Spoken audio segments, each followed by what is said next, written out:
Well, helping families keep their pets, that's the goal of Piper's Pantry. Each and every month, they go to different towns in Clermont County distributing food for people with pets. And now they're teaming up with another organization to make even more of an impact. Joining us today, Carrie Keller from Piper's Pantry and Robin Tackett from Smith's Pit Stop. I keep wanting to say shop, but it's stop.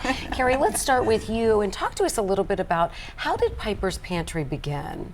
So I started Piper's Pantry basically just trying to help families that were struggling financially to keep pets in their homes.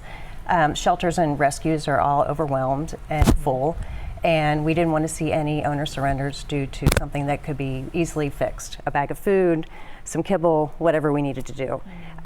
Clermont County is very large and rural and a very poor community, and there's only one pantry currently, and that's League for Animal Welfare in Batavia. Also, the county is very spread out. Not a lot of people have transportation, so not everyone can get there. So our solution was to take the food to the people. So that's when we started the monthly pop-ups in different communities to get closer to the people that really need it. Now, Robin, tell us about Smith's Pit Stop and the work that you guys do within the community. So we offer free or low-cost spay-neuter for pit bulls. This year, we've expanded a little bit by the partnership we have with Piper's Pantry. So we're going out in the community and we're talking to people. When Carrie's feeding the animals, we're talking to them about are their pets spayed and neutered. And this year's been just a hugely successful year because of being out in the public. We've been able to help pit bulls, but we've been helping Clermont County non-pit bulls. We've helped 175 people get their animals fixed, and then I think right now we're at 225 cats we've helped this year, along with pit bulls. That's our main focus, but we also are both focused on Clermont County. Yeah, you were talking about this collaboration. Talk a little bit more about this. It seems like it is really growing, so clearly there's a need out there. Yes, so we started Piper's Pantry in October of 2024. We donated 500 pounds of food at the end of 2024 in that time span. We're at 13,000 pounds year to date. Wow. And I don't think we've scratched the surface. There's so much more of a need. We are in 6 food pantries, hoping to add a 7th later this month, so that our goal is always to get the product closer to the people that need it most. And looking forward, what do you guys hope to accomplish in Clermont County and beyond, and how can people get involved if they like to?